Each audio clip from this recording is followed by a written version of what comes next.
ఏం చేస్తున్నావు బుజ్జి? ఈరోజు చేపలు మామిడికాయ పులుసు. చేపలు ఓకే. దానికి కావాల్సింది నూనె 100 గ్రాముల నూనె, ఎర్రగడ్డలు, టమోటాలు, కొబ్బరి పేస్టు, అల్లం పేస్టు, కొత్తిమీర, కరివేపాకు, ఓకే. మసాలాలు ఇవి కారము, గరం మసాలా, ధనియాలు, జీలకర్ర మసాలా అన్ని మిక్సింగ్. 150 గ్రాములు చింతపండు పులుపు తీసుకోవాలన్నమాట. ఇది చేపలు ఇట్లా కడిగి పెట్టుకొని ఉప్పు పసుపు వేసుకొని కడిగి పెట్టుకోవాలి. ఏవైనా సరే కొండల్లో నూనె పోసుకొని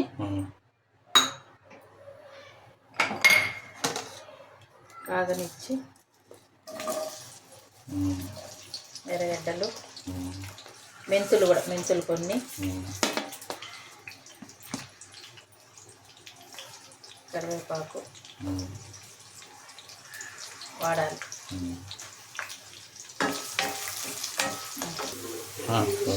టమాటాలు వేస్తాం. టమాటాలు మగ్గాలి. టమాటాలు మగ్గినాయి.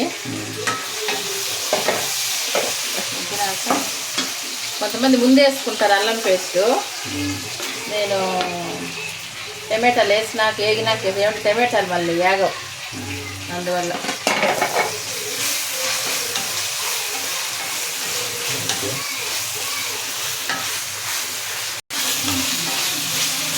ఇప్పుడు చింత పులుపు పోసుకోవాలి. మసాలా పొళ్ళు ఉన్నాయి కదా, ఇవి కూడా వేసుకోవాలి.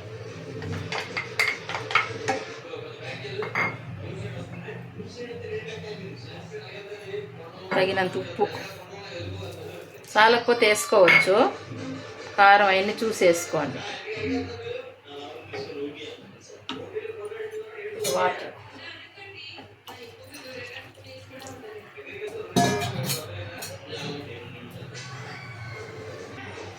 మూడు స్పూన్లు కారం వేసానండి. చాలకపోతే మీరు చాలలేదు ఇంకో స్పూన్ వేసుకోండి. చేపల పులుసు కొంచెం ఎక్కువే పడుతుంది.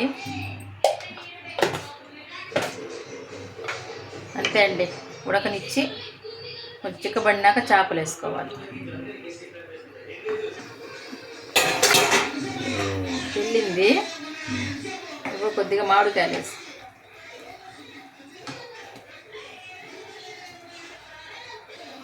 ఎక్కువ వేసుకోకూడదు, 3 డబ్బాలు పులుపు వచ్చేస్తుంది. కొంచెం చల్లనిచ్చి చేపలు వేసుకో.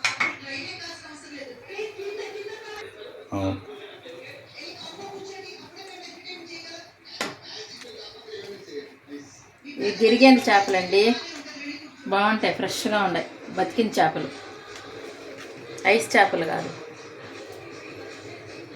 మా పక్క ఒక బాగా బతికుండేటి బాగా గిరిగేంది, బాగా ఫ్రెష్గా వస్తాయి.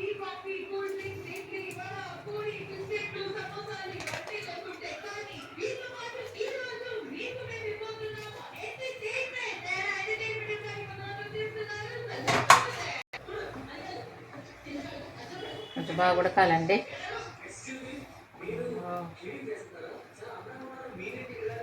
ఉడకని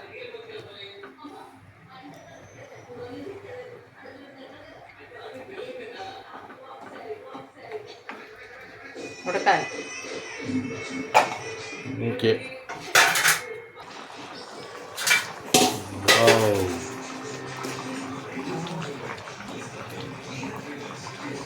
అయిపోయింది.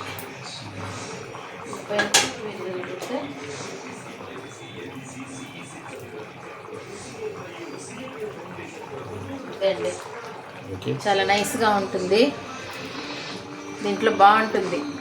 ఇడ్లీకి, దోశకి, చపాతీకి అన్నిటికి మాకు చేపల కూర బాగుంటుంది, చాలా బాగుంటుంది. సరేనండి, మాది కొత్త ఛానల్. లైక్ చేయండి, షేర్ చేయండి, సబ్స్క్రైబ్ చేసుకోండి, కమెంట్ చేయండి. ఏదన్నా మీకు వంటకాలు కావాలంటే కమెంట్ చేయండి, షేర్ చేయండి.